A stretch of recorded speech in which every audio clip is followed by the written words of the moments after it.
Du coup, de ton point de vue et de ton prisme, Mathilde, à quoi ressemble le marché du travail aujourd'hui en fin 2022? Le marché du travail, il est très compliqué. Là, c'est pas un scoop, certainement pour vous. Ça l'a toujours été, mais effectivement, ça s'est intensifié ces derniers temps. Déjà, il y a un certain nombre de filières où, en fait, on manque de ce qu'on appelle la pénurie de compétences. On a peut-être parfois pas assez de gens formés dans ces filières-là, donc on manque de candidats. Et puis, je pense aussi aujourd'hui il y a peut-être un sujet dans la manière dont on pense le recrutement, on pense nos organisations. Est-ce qu'aujourd'hui, il n'y a pas des choses à réinventer sur l'organisation du travail? Je pense que au-delà des compétences qu'on recherche tous et qu'on a du mal, on a aussi des gens qui sont en recherche. Et pour autant, on n'arrive pas quelque part à faire la rencontre parce que il y a parfois un sujet de est-ce qu'on a les bonnes compétences au bon moment, mais aussi des aspirations différentes à travers le travail, davantage de sens, davantage de responsabilisation, un management davantage autour du care, qui fait que est-ce qu'on se reconnaît réellement dans les organisations qui nous proposent du travail? Ça, c'est un enjeu aujourd'hui en tant qu'entreprise de proposer aussi on va dire un contrat social différent. Je pense qu'il y a des véritables attentes sur ce sujet. Donc c'est compliqué et on le voit aussi notamment par le phénomène quand même accru post-confinement d'un certain nombre de gens qui ont décidé de se mettre à leur compte. Ça, il y a un vrai mouvement quand même sur le développement vers le freelancing, l'auto-entrepreneuriat, qui est, je pense aussi, qui répond doublement à la recherche, encore une fois, d'émancipation. Mine de rien, il se trouve qu'on avait fait Mazars a fait une enquête en 2019 auprès de la nouvelle génération. Et déjà, il y avait quand même l'expression du fait de dire, en fait, être son propre patron incarne aujourd'hui aussi un modèle d'émancipation dans la manière d'organiser son travail, d'être libre, de choisir quand on veut travailler, pour qui, pour quelle mission. Donc, pour beaucoup, c'est quand même une façon aussi de se sentir utile, de matérialiser le fruit de son travail assez rapidement, puisqu'on en vit directement. C'est un peu comme une désintermédiation, en fait. Est-ce que je ne peux pas moi-même vendre mes compétences pour un travail?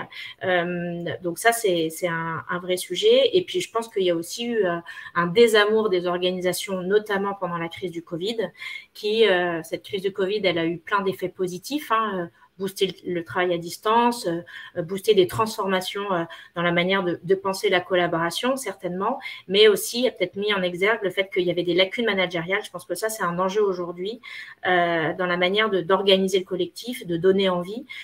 Et donc, on n'a pas toujours les bonnes postures. Si on est encore dans des postures d'autorité statutaire, de contrôle à travers son statut de manager, je pense qu'on se trompe aujourd'hui.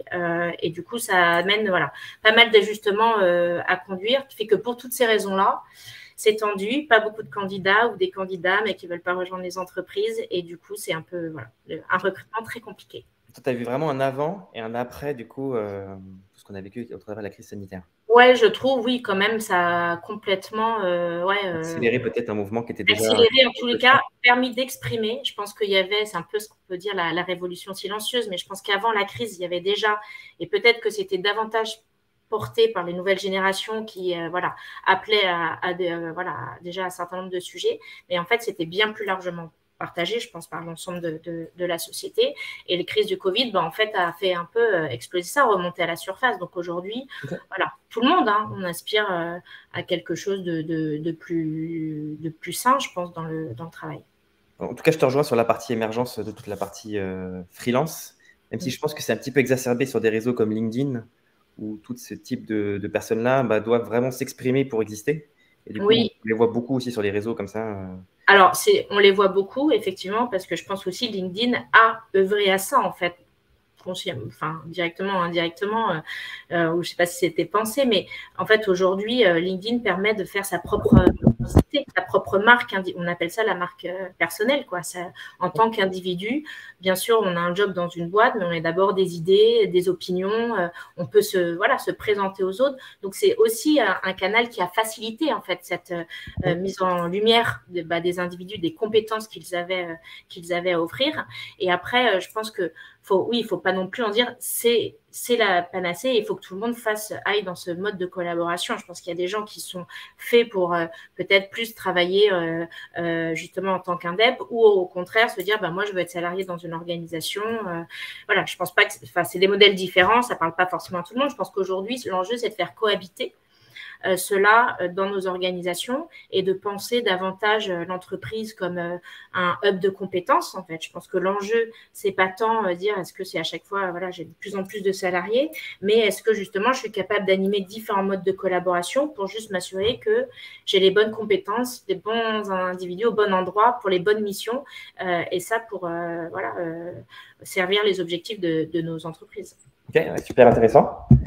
Pour recentrer le débat du coup sur la partie expérience employée, la partie RH, moi de ma perception, j'ai l'impression qu'il y a une porosité de plus en plus réduite entre tout un tas d'expertise aujourd'hui. Quel est toi un peu ton regard sur ça? Tu veux dire au sein de la fonction RH? Même pas que, au global.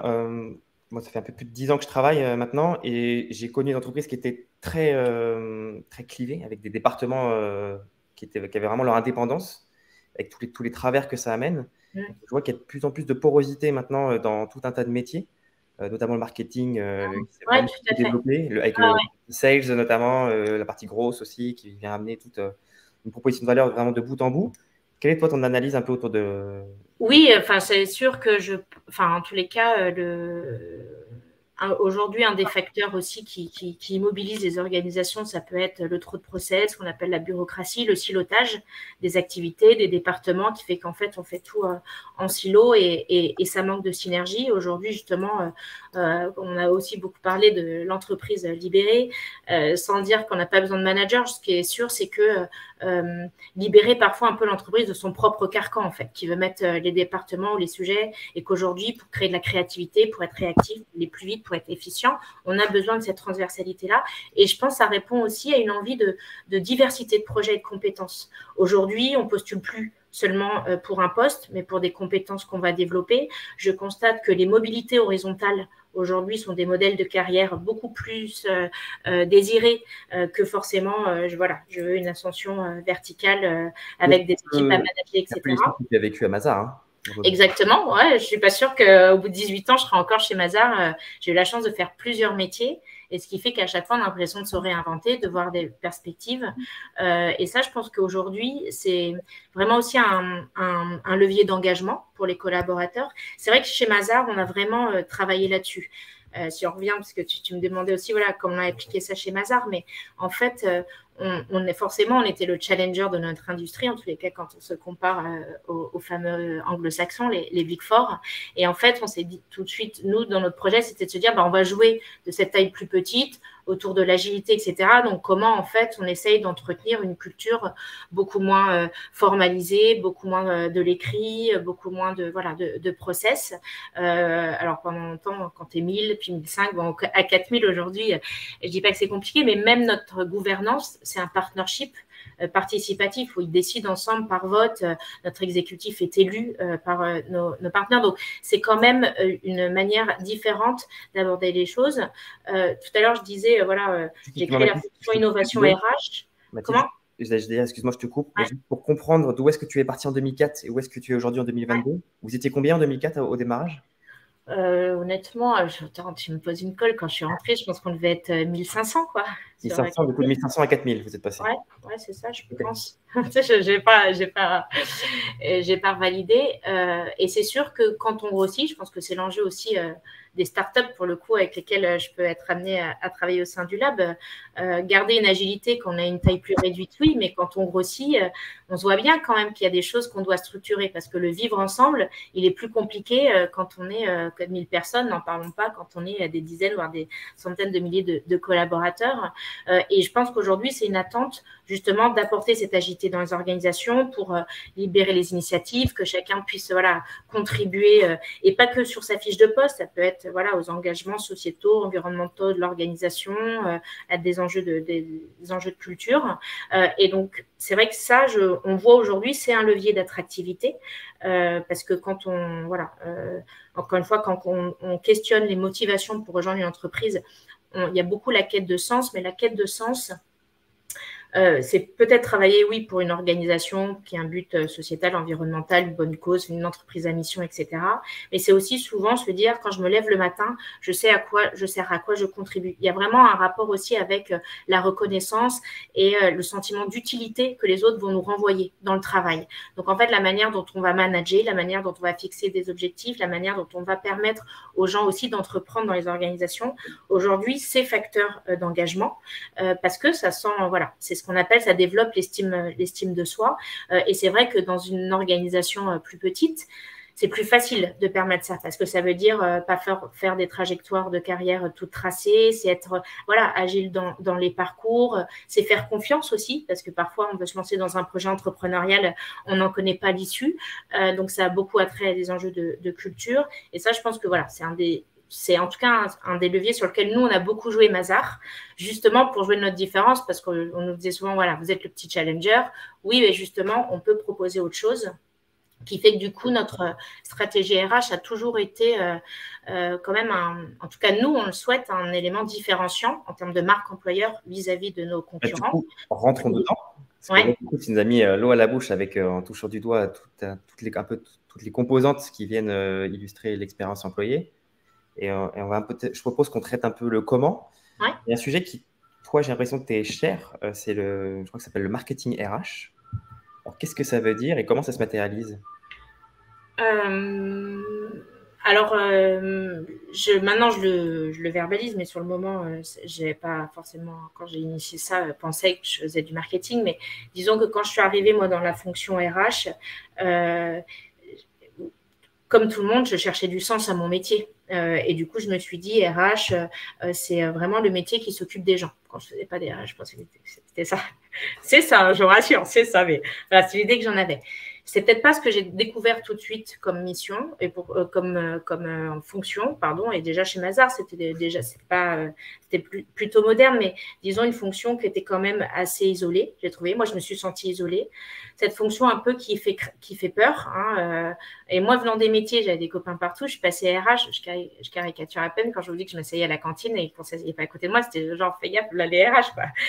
J'appelais les gens pour prendre des nouvelles. On me disait, oui, qu'est-ce que j'ai fait? Je disais, non, je vais te proposer un projet. Enfin, et du coup, je me suis pas du tout retrouvée. Et chacun cherche du sens. Ben, moi, le sens dans mon métier de RH, c'est quand même de dire, je veux je veux être utile.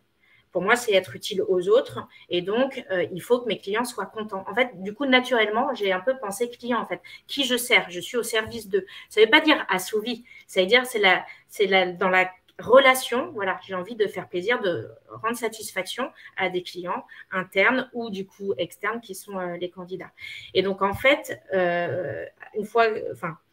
quand on se dit ça, du coup, ça nécessite en tout cas de mise en œuvre. Quand j'ai voulu lancer des programmes RH, de me dire, en fait, pour être utile, il faut peut-être que je connaisse bien les besoins et donc je cible. Donc, c'est comme ça qu'on a commencé à réfléchir en termes d'expérience client, expérience collaborateur. On a transposé des approches, ce qu'on dit user-centric, c'est-à-dire, en fait, à chaque fois, je pars du besoin, de l'usage.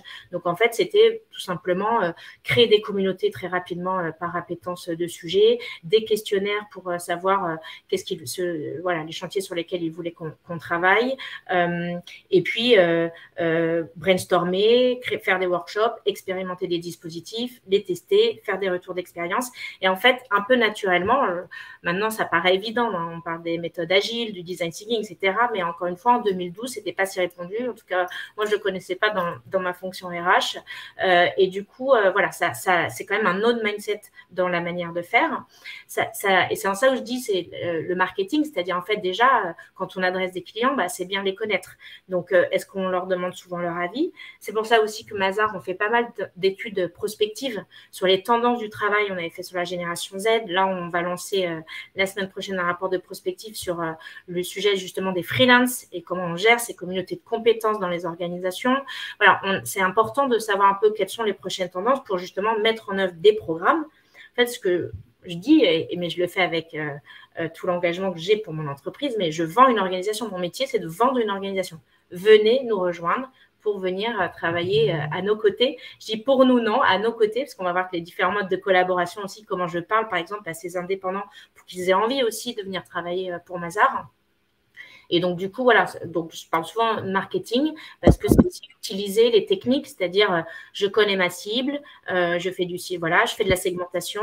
Nous, on a des personas par catégorie, ensuite des programmes RH dédiés, c'est demander régulièrement la satisfaction et c'est de former à des enjeux aussi de design thinking, médiation, facilitation graphique, la data aussi, parce que tout est mesuré, KPI. Tu as été formé à ces concepts-là? Oui, en fait, alors pas tout le monde a tout, mais dans l'équipe, on va avoir effectivement des gens certifiés, soit pour des tests de compétences, de personnalité, la facilitation, d'autres c'est la facilitation graphique, d'autres c'est, chacun a ses compétences et en fait, on est activé selon les programmes qu'on doit organiser. En fait, on active ses ressources au sein de l'équipe pour animer des ateliers.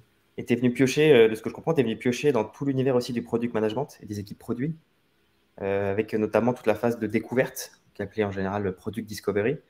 Tu as pioché tout un tas d'éléments dedans et que tu as transposé à l'écosystème et à la mission, en tout cas, et au mandat RH. Oui, mais encore une fois, tu vois, là, tu me dis, j'ai fait ça. Je ne savais même pas qu'il y avait un terme du product management. Oui, de fait, mais encore une fois, un petit peu intuitivement, sans savoir à quoi. Mais oui, parce qu'en fait, ce qui m'intéresse aussi dans mon métier, c'est de comprendre, en fait. C'est de comprendre quand il y a un besoin, quand il y a un usage, en fait, pourquoi, qu'est-ce que ça va apporter comme valeur, quel est le besoin derrière. Et donc, du coup, faut enquêter, quoi. C'est un peu… je pense que faire du benchmark aussi, beaucoup de benchmark, important de sortir. Je pense que du coup, pour aller chercher des idées, encore une fois, tout n'est pas adaptable. L'idée, c'est pas dire, tiens, j'ai entendu, c'est la semaine de 4 jours, c'est super.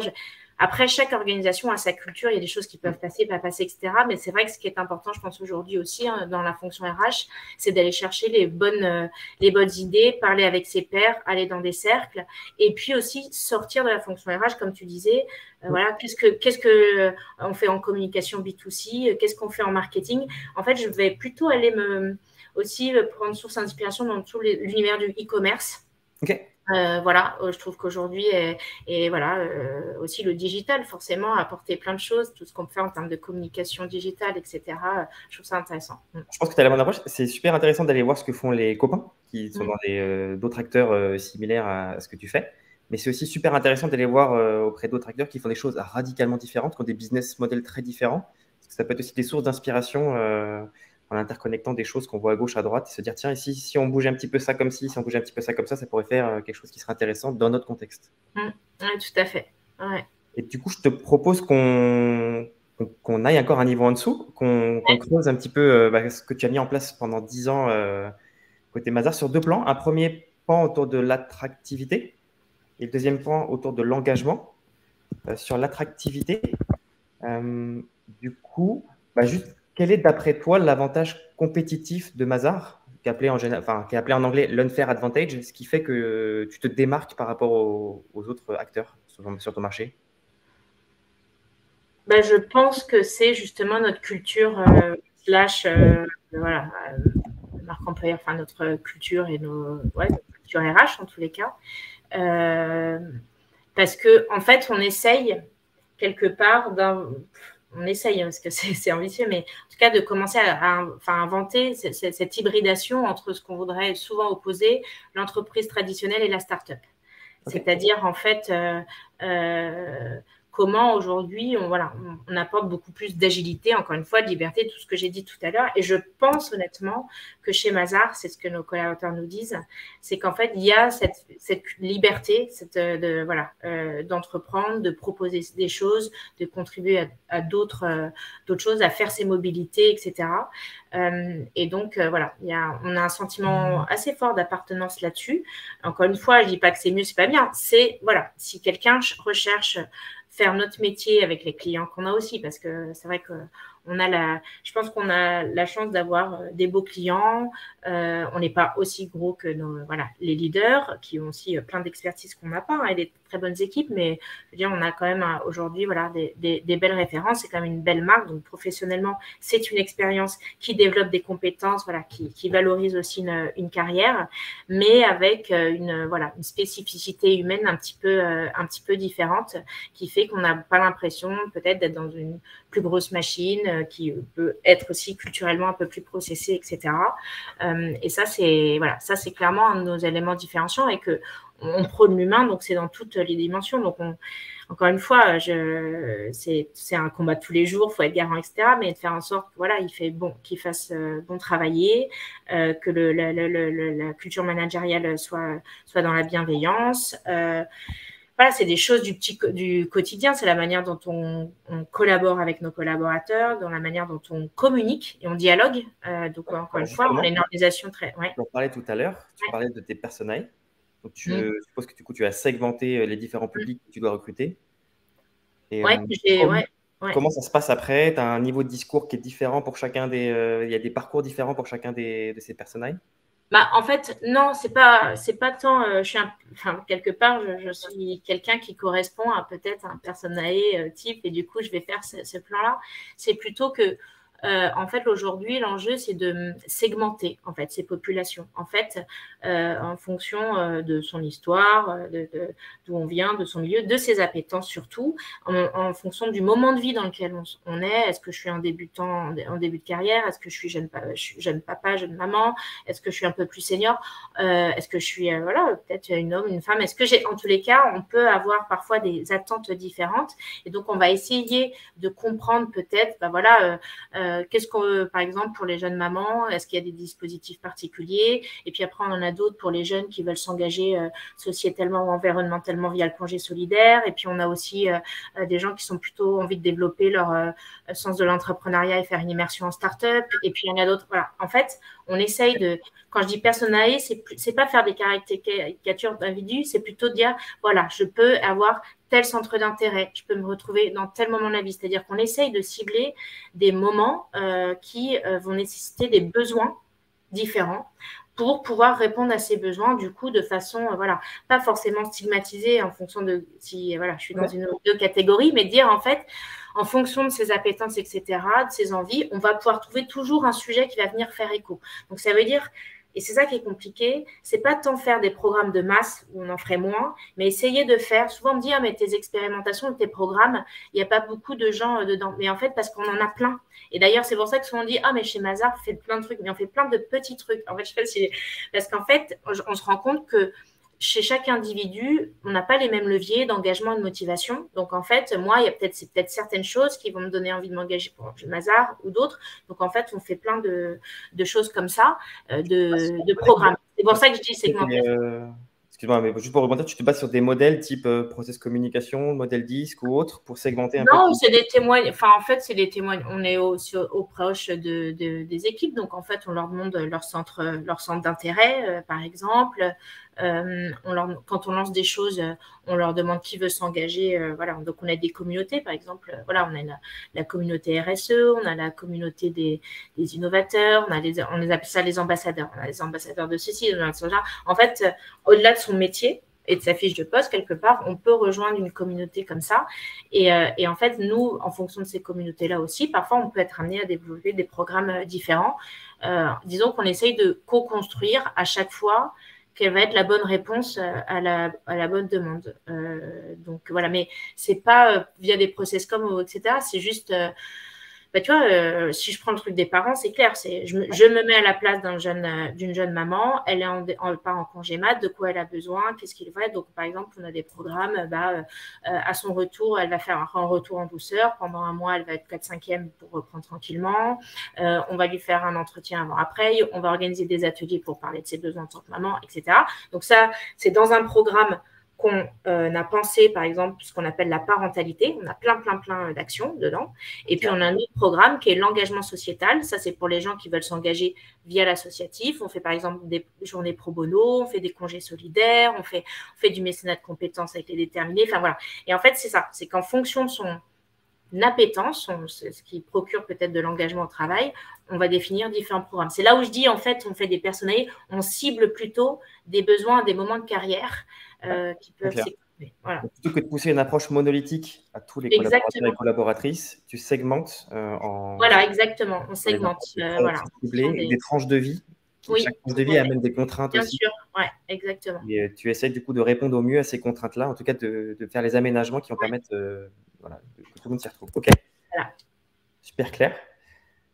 Super clair sur ça. Du coup, quand tu as un candidat en face de toi, tu cherches à voir un petit peu quelles sont son appétence pour avoir le bon niveau de discours face à lui? C'est drôle.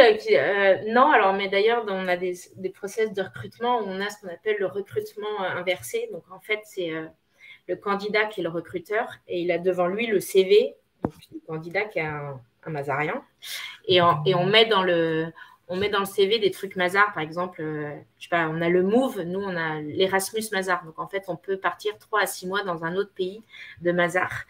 C'est un peu comme le système Erasmus, où on a le congé solidaire. Donc en fait, dans les CV, on glisse des trucs et on voit justement sur quoi ça tarde le candidat pour essayer de voir un peu quelles sont peut-être effectivement ses appétences. Après, globalement, aujourd'hui, l'enjeu pour revenir sur ta question en entretien de recrutement, c'est plutôt, je pense que tout le monde va se rejoindre là-dessus, que c'est d'abord une rencontre. Donc, souvent, on me dit oui, on est en compétition avec d'autres entreprises. Oui, et sur notre industrie, c'est très concurrentiel. Hein. Quelqu'un qui a, en général, une proposition d'emploi chez Mazar, il peut l'avoir chez EY, chez KPMG, chez Price, chez tous les acteurs de la place, en fait. Et pour autant, je pense que chacun est fait pour une culture d'entreprise.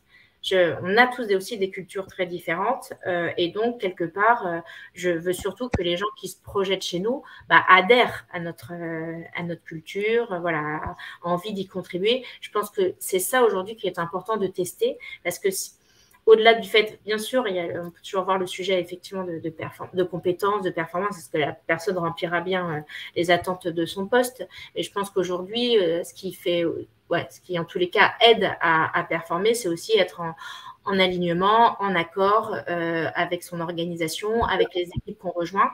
Et donc, ça, il n'y a que le candidat, en fait, qui peut nous dire est-ce qu'il se sentira bien chez nous. Je pense que c'est devenu extrêmement important. Donc, c'est plutôt nous aussi à essayer de tester chez les candidats sur est-ce que cette personne sera bien chez nous. Et il y a un sujet de cohérence, du coup, que ça vient tirer. Parce qu'il y a un dicton que j'aime beaucoup, c'est dire fait rire, mais faire fait taire. Du coup, il faut que le candidat, dans tout ce qu'il voit, dans toutes les interactions qu'il a avec du coup, Mazar pendant son process, qu'il y ait une cohérence et zéro dissonance, parce que la moindre dissonance, elle va être tout de suite exacerbée et ça va mettre un doute. Oui, en fait, après, ça, je pense que c'est l'enjeu dans toutes les organisations et c'est difficile. Hein. Nous, on a plein d'engagements sur l'expérience candidat et on sait que dans le volume, l'équipe voilà, est à la taille qu'elle a et donc c'est parfois voilà, challenging, hein, pouvoir répondre à tous les candidats rapidement, donner de la visibilité. On y arrive la majeure partie du temps, mais il y a encore des fois où ça pêche. Et pourtant, disons que c'est plutôt un driver de dire comment chaque jour, on essaye d'améliorer l'expérience candidat parce qu'on sait que effectivement, c'est deal breaker, en fait, dès le début aujourd'hui. Les candidats ont plein dans l'organisation aujourd'hui qui les sollicitent. Donc, effectivement, ils vont se dire, en fait, je vais mesurer peut-être la capacité de cette entreprise à bien s'occuper de ses collaborateurs déjà par la considération qu'elle va m'apporter dans le processus de recrutement. C'est normal, en fait. Ça me paraît si évident.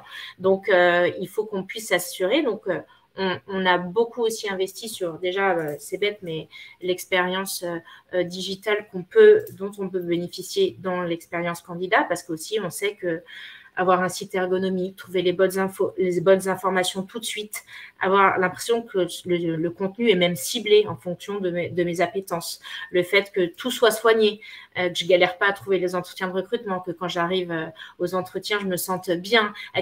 Tout ça, effectivement, contribue aujourd'hui à donner envie et ça sera peut-être pas le seul, mais un des facteurs de choix à l'issue du candidat pour une organisation ou pour une autre. Donc, c'est vrai qu'il faut extrêmement soigner cet aspect-là.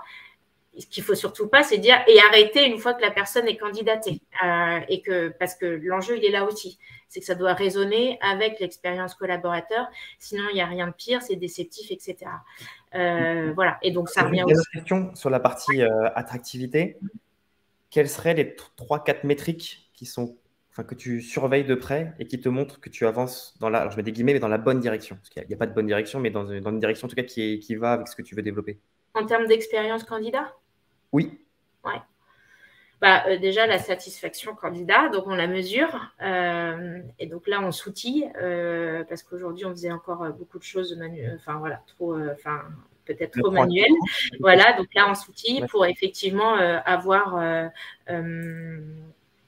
quelqu'un qui va nous aider à mesurer à chaque étape du recrutement, du processus de recrutement, le taux de satisfaction, pour savoir aussi à quel moment ça décroche.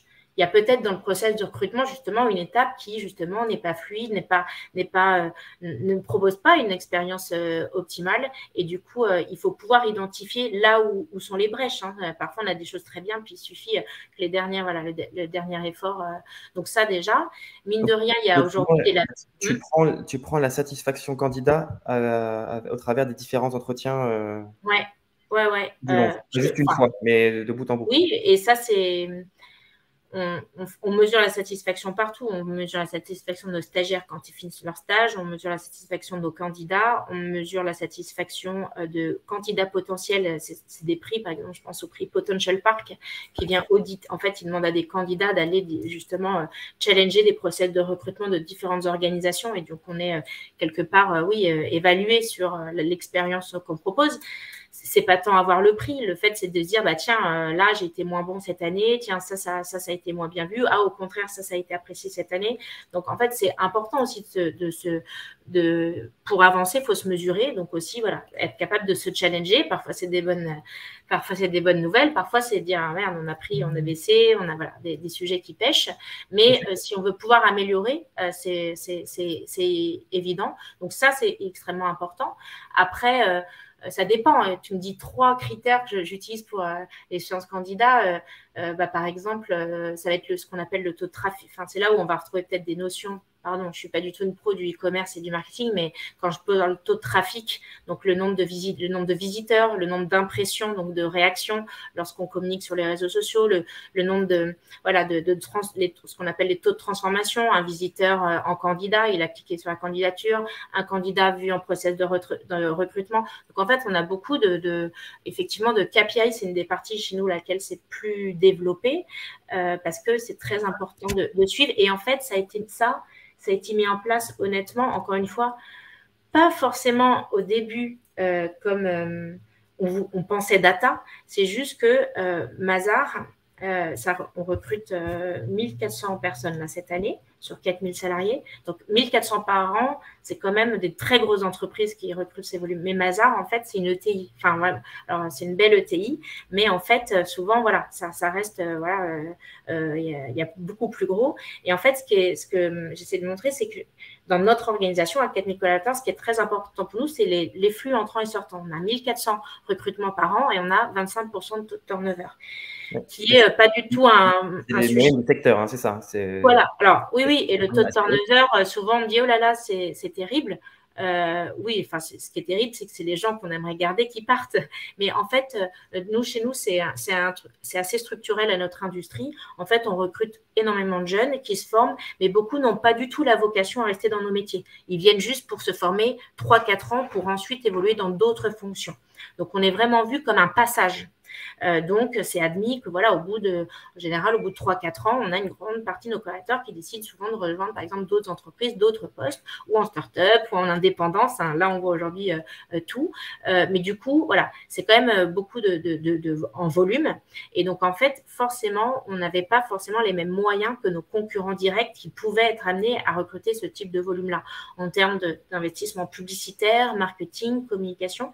D'ailleurs, c'est pour ça que Mazars, en marque employeur en tous les cas, est souvent connu, et c'est pas du tout à l'époque, c'est pas moi qui m'en occupais, de notre présence sur les réseaux sociaux, de ce qu'on a fait en termes de communication digitale sur les réseaux sociaux, parce qu'en fait, on a compris assez tôt que si on était malin, il fallait pas trop d'argent. Les réseaux sociaux, en fait, il faut créer le buzz, mais le buzz peut être viral sans sponsoring publicitaire, etc. Il y a quand même quelque chose d'assez facile d'accès. Après, en général, les plus gros buzz sont gratuits. Et Il y a le effectivement, enfin, good buzz, mais il y a aussi le à bad chaque fois, buzz. je cite Michel et Augustin quand ils ont recruté dans le métro avec un mégaphone. Ça, ouais, je pense pas qu'ils y avaient mis beaucoup de moyens. Cette vidéo, elle avait été virale. Et donc, en fait, on y est allé en se disant, mais c'est la seule façon pour nous, parce qu'on n'a pas du tout les mêmes budgets en fait que les autres. Et en fait, c'est venu aussi de là notre suivi assez data. C'est qu'en fait, à chaque fois, on se disait, mais vraiment, on n'a pas beaucoup d'argent, donc, enfin, comparativement, encore une fois, peut-être avec les acteurs avec lesquels on était en concurrence directe. Et du coup, il fallait vite s'assurer que, voilà, avoir un peu une approche assez héroïste, assez vite de dire, là, il faut qu'on choisisse. Donc, on a beaucoup structuré un certain nombre de choses pour dire, bah, nos investissements sont au bon endroit. Il faut optimiser le temps, qualitativement aussi, de nos équipes RH. Donc, je donne un exemple, quelque chose qui peut permettre en efficience et permettre aux équipes de monter en compétences et aussi en efficience financière. C'est, on a une solution qui s'appelle de InMind, qui s'appelle Jig, et j'appelle ça le Doctolib du recrutement. Donc, en fait, c'est une solution qui va permettre de mettre en contact directement les disponibilités du recruteur, qui est souvent un opérationnel, du candidat. Et comme ça, les équipes RH ne passent plus leur temps à caler les agendas, parce qu'il y avait ça cette époque. Ouais. Et donc, en fait, le candidat, c'est hyper intuitif. On lui dit qu'il ait vu un entretien, on lui envoie un lien, il se connecte, il a un tableau de bord, il a les différents créneaux, il clique, il réserve son créneau, il reçoit un SMS qui lui confirme son créneau. Et comme du coup, c'est dans le système, on sait quand il arrive, donc on est capable d'automatiser un SMS à la fin de son entretien. Donc ça, c'est pour nos jeunes, les recrutements, par exemple, de nos jeunes auditeurs. Donc voilà, ça contribue, je pense, à optimiser l'expérience, mine de rien. On vit dans notre temps, c'est ergonomique, c'est digital. Et puis aussi, ça permet au RH de passer plus de temps sur davantage l'accueil des candidats, passer du temps qualitatif plutôt que de gérer, par exemple, des agendas. Donc, c'est aussi comment on peut repositionner davantage, encore une fois, aussi les équipes RH dans l'accompagnement des candidats, passer du temps, essayer de voir si c'est des personnes qui pourront nous rejoindre et voilà. Et ça me fait penser du coup que, vu le taux de turnover que tu as, il y a un sujet qui est sous-estimé, dont on parle assez peu en général, qui est l'offboarding, qui a aussi une place importante, je pense, côté Mazars, de par le volume que ça vous prend. Oui, alors, et puis il y a alors, de fait, il est important pour nous, l'offboarding, si je suis d'un point de vue purement, on va dire, pragmatique, je me dis, en fait, ils évoluent souvent dans les fonctions finance. Donc, de toute façon, nos collaborateurs qui partent, il y a des grandes chances qu'ils se retrouvent nos potentiels clients. Soit ils vont dans nos entreprises clientes, soit pas tous, mais une grande partie. Donc, en fait, déjà, c'est ce qu'on appelle les alumni dans nos organisations. Dans notre industrie, encore une fois, les autres cabinets fonctionnent pareil. Et voilà, business. Après, je pense que l'enjeu, néanmoins, voilà, même si c'est admis, c'est taux de turnover, comme dans toute organisation, c'est des hommes et des femmes, et dès que quelqu'un annonce son départ, c'est horrible parce qu'on quitte une équipe, un dossier, une mission, et c'est vrai qu'opérationnellement, c'est pas facile. Enfin, je veux dire, on s'en passerait de gérer 25% de taux de turnover. Ça veut dire que les équipes, elles sont en permanence renouvellement, transmission, voilà. Mais je pense que donc pendant très longtemps quand même, on sait que c'est la norme, c'est structurel dans notre industrie, et en même temps, c'était un peu le sujet tabou, le offboarding, parce que opérationnellement, c'était chiant à gérer. Or, je pense qu'aujourd'hui, et c'est comme ça qu'on a fait un levier de marque employeur, c'est qu'en fait, de toute façon, les collaborateurs, on le sait, et je leur dis souvent, ils arrivent, je leur dis, je sais, vous avez signé pour 2-3 ans, et sur un malentendu, à moi de vous donner envie de rester plus longtemps. Mais moi, je suis rentrée chez Mazars, je pensais rester 3 ans. Comme statistiquement, la majorité, je viens me former et je repars. Et donc, du coup, c'est donc un de nos leviers d'attractivité. Ils viennent pour ça. Donc, et s'ils viennent pour ça, tant mieux. À nous, encore une fois, de créer de l'engagement. Mais si je vais jusqu'au bout et les gens ne restent que 3 ans, il faut que je soigne le offboarding, parce qu'en fait, ce qui est très important, c'est que ils sont venus pour maximiser leur expérience et trouver leur voie pour après s'épanouir. Donc moi, j'ai intérêt à ce que quand ils partent, ils soient heureux, épanouis et qu'ils rejoignent les bons jobs, parce que du coup, quelque part, ce sera la vérité de la légende, c'est-à-dire que, oui, ça marche vraiment bien, et ça nous permettra de continuer à recruter. Le jour où il n'est plus valorisant, il n'arrive plus à vendre quelque part sur le marché du travail ou dans leur parcours le passage qu'ils ont passé chez nous, en fait, on arrêtera d'attirer. Donc, en fait, il faut quelque part que l'offboarding soit optimisé. Donc, c'est vrai qu'on essaie j'essaye, parfois c'est un point d'accroche avec les opérationnels, de démocratiser, en fait, de décomplexer le sujet autour du départ et d'organiser des programmes de offboarding. Donc, par exemple, là, on travaille beaucoup sur comment on va accompagner nos salariés qui veulent peut-être se mettre à leur compte pour continuer à travailler pour nous. Ça, c'est des choses aujourd'hui qu'on voit parce que, encore une fois, le modèle du freelancing attire. On peut fermer les yeux et dire « Ah ben non, maintenant que tu nous quittes, c'est fini ». Ou on peut se dire « Mais c'est pas parce qu'il est en freelance qu'il n'est plus dans la boîte, qu'il ne peut plus contribuer pour nous, etc. » C'est penser un petit peu différemment. C'est, par exemple, autorisé, nous, on a fait sauter les clauses interdisant la double activité, on autorise le cumul d'emploi dès lors que ce n'est pas une activité directement concurrente. Pourquoi ? Parce qu'aujourd'hui, les gens, ils ont envie d'être salariés et auto-entrepreneurs, ils peuvent être à mi-temps et avoir une activité à côté. Enfin, en fait, aujourd'hui, c'est aussi des nouveaux modes de voilà. Donc, c'est vrai, et ça, pendant longtemps, c'était très tabou quand même, parce qu'on est en train de dire qu'il n'est pas exclusif à nous. C'est ça qu'on est en train de dire. C'est comme si on perdait possession, ce qui est dingue. Parce que ça veut dire... il vaut mieux avoir 50% d'une pépite. Oui, et puis 0% et partir en mauvais terme. C'est ça. Et puis surtout, moi, je pense que ce n'est pas la fidélisation qui est importante, c'est l'engagement. Et en fait, je me suis rendu compte qu'on s'engageait dans son entreprise quand on faisait le choix d'y être. Donc, ça veut dire qu'on a fait le choix, c'est-à-dire que potentiellement, on pourrait faire autre chose. Ce que je veux dire par là, c'est que si on reste par défaut, on n'est pas engagé. Par contre, c'est souvent quand on fait le choix d'être là. Et donc, fondamentalement, par exemple, moi, je témoigne souvent, c'est quand j'ai eu des opportunités ailleurs que je me suis réengagée chez Mazars. C'est-à-dire qu'avoir le choix permet justement de faire le choix de rester dans l'entreprise et donc là, de créer de l'engagement. Et il vaut mieux avoir des gens engagés 1 an, 2 ans, 3 ans que quelqu'un qui reste là tout le temps et qui ne l'est pas. Donc, je pense que faut pas penser fidélisation au sens garder les gens. On n'est pas des prisons, quoi. Enfin, c'est pas... On peut pas. Donc, l'approche, c'est plein d'humilité et tu pars du constat, c'est OK, on a un gros turnover, on l'assume, c'est assumé, c'est comme ça, mais on va essayer de te prouver le contraire. C'est beaucoup l'approche. Et oui, et en fait, moi, je me dis, il y a des choses, on ne peut pas lutter. En fait, c'est comme, voilà, on parlait de siège du freelance, mais il y en a plein d'autres. Il y a des choses, je pense, il y a des changements sociétaux, on ne peut pas lutter. Les gens, aujourd'hui, ne veulent plus faire toute leur vie dans la même boîte. Et en fait, je vais dire, je ne vais pas le changer. En fait, c'est pour ça que j'aime bien aussi l'approche un peu plus sociologique, en fait, de ce métier de RH. C'est qu'en fait, il y a un moment, on ne va pas nous changer des comportements. Il y a des comportements aujourd'hui ou des attentes chez les individus. Et du coup, en fait, c'est à l'entreprise de s'adapter. Donc, ouais. Et quelles seraient du coup les lectures qui t'ont permis de structurer ou challenger ou ton approche sur les 10 dernières années? De lecture? Ouais, tu as forcément lu des choses ou des... Non, en fait, je suis presque ça, c'est la question. Je déteste. Non, je rigole, mais parce que en fait, je lis quasiment rien en management et en RH. Okay. D'ailleurs, je me moque on se moque souvent de moi parce que on m'offre beaucoup de livres, mais en fait, moi, je lis de la fantasy, tu vois, fantasy héros, de la science-fiction, plutôt en fait des choses qui vont me booster ma créativité, je pense. Okay. Mais en fait, je lis pas beaucoup de choses pro. Non, par contre, je me nourris beaucoup sur LinkedIn. Moi, j'avoue. Okay. Je suis beaucoup de gens, je regarde. Les gens me diraient que je suis très active. Mais en fait, ça me nourrit énormément. Donc, en fait, c'est pas ce que je veux pas dire, c'est... Je pense, je vais chercher les idées ailleurs, mais c'est peut-être pas dans les ouvrages. C'est plus par les rencontres. Donc, en fait, je suis dans beaucoup de cercles, beaucoup de clubs.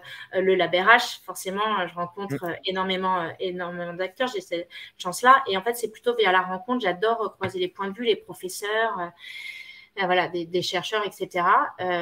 Ça, oui. Et c'est ça qui, je pense... Top. Top.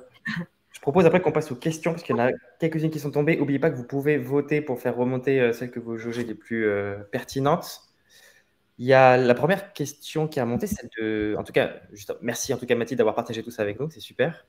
Première question, c'est Stéphanie qui a eu 6 points, du coup 6 votes. Pas de liberté, je pense que le sujet est intimement lié à la confiance accordée aux collaborateurs. Comment accompagnez-vous vos managers à faire confiance ? C'est dure question. J'ai envie de dire en plus répondre en 2 minutes parce que en fait, faut d'abord pour bien manager, il faut avoir confiance en soi. Et je pense que le sujet aujourd'hui, c'est pas un sujet que chez Mazars, c'est qu'il y a un vrai sujet, je pense, de confiance en soi, globalement. Et voilà, mais des syndromes de l'imposteur, il y en a qui disent qu'ils ne sont pas au niveau. Et je pense qu'aujourd'hui, beaucoup de manquements ou de mauvais comportements managériaux viennent souvent d'un manque de confiance. Quand je suis en manque de confiance, je stresse, et peut-être que sous stress, j'ai pas les bons comportements. C'est parce que je manque de confiance en moi souvent que je n'ai pas confiance dans les autres, etc. Donc en fait, ça, j'ai envie de dire, je suis un peu dépassée sur ça, dans le sens, est-ce que vraiment en tant que DRH, je peux aller aussi profondément chez les individus. En tout cas, oui, il y a des programmes, déjà parler de ça.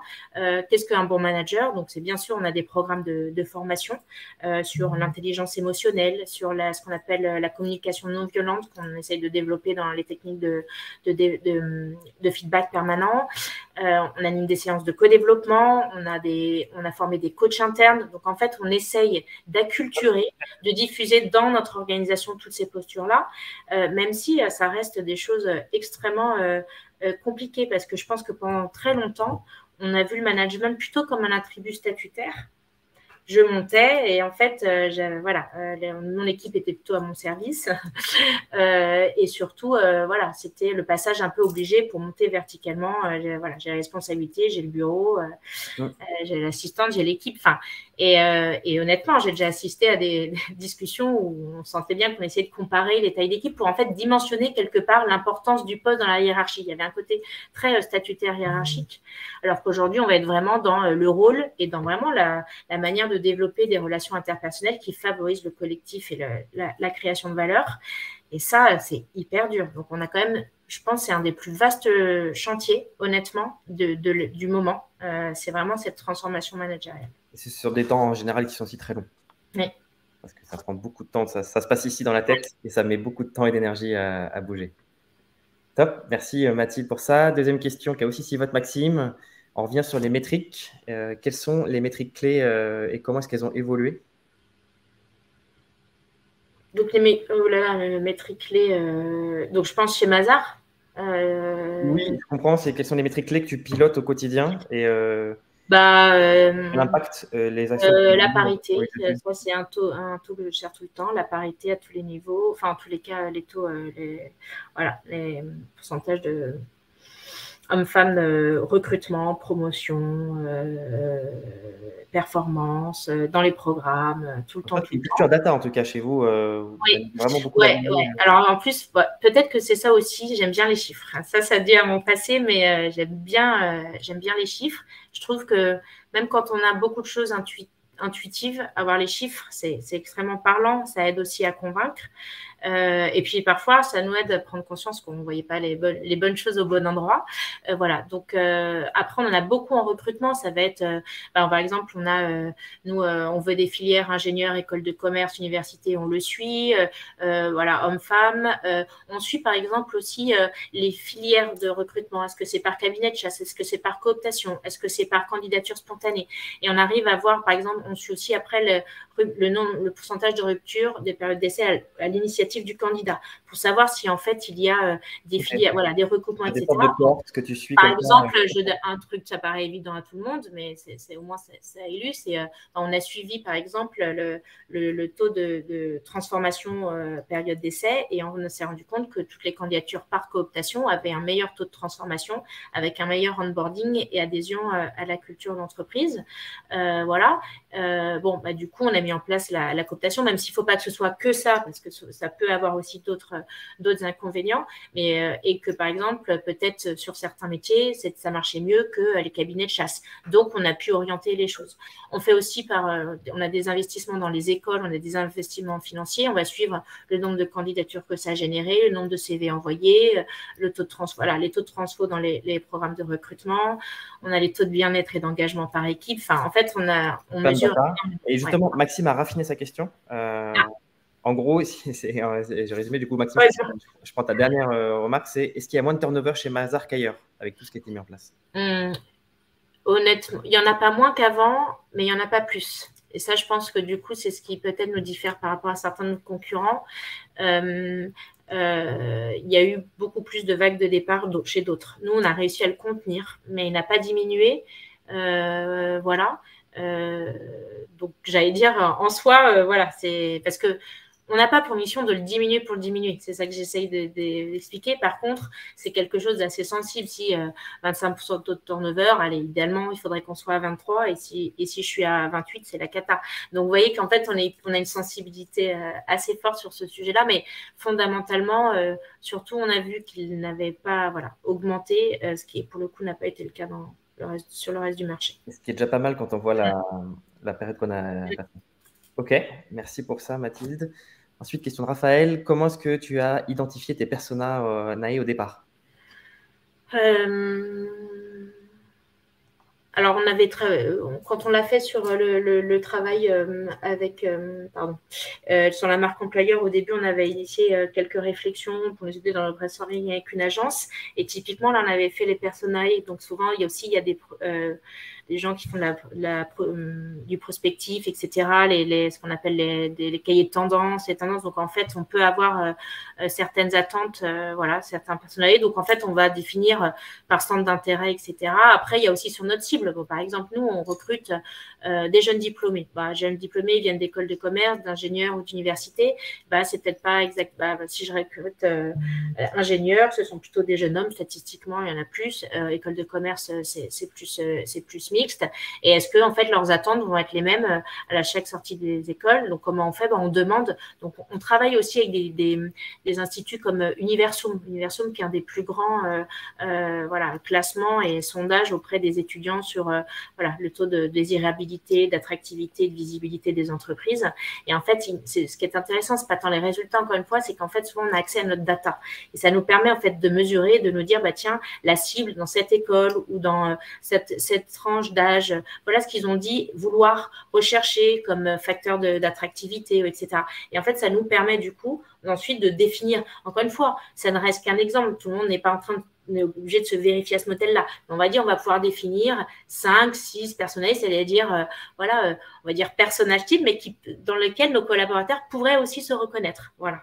Okay. Et en fait, on va essayer de décrypter ces attentes et ces comportements et d'adapter nos programmes. Du coup, tu en as 5 ou 6 au total? Oui, oui. Ok, très clair. Merci pour ta réponse.